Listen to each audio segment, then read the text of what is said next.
That's a mental condition where people say, I identify as an 8-year-old, but they're really 50. Should we accept someone be able to say they're younger? No, but I think that's a very false equivalence. Why is it a false equivalence? Because there's scientific research supporting that gender identity is something that is,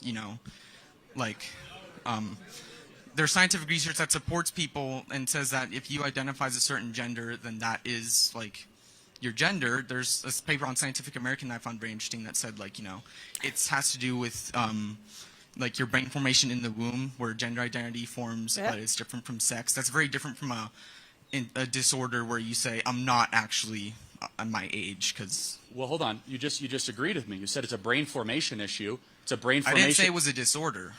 Well, so you don't think transgenderism is a disorder? No. What is gender dysphoria?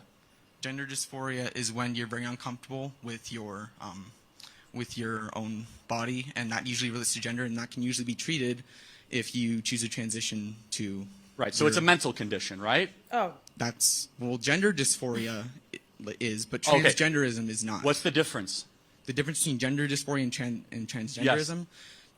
Being transgender means that you don't identify with the gender you're born with. Gender dysphoria means you're uncomfortable with your I body. mean, I don't get it.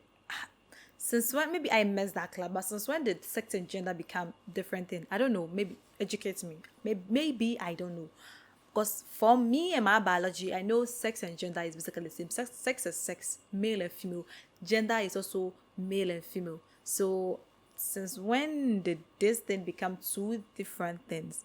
And if we should allow to choose anything that we want, like our gender, we can allow to choose any gender we want, then I think I can be allowed to choose my father. So I think now I can identify as the daughter of Bill Gates or maybe Elon Musk. I know you're going to call them delusional. So why don't we call them delusional?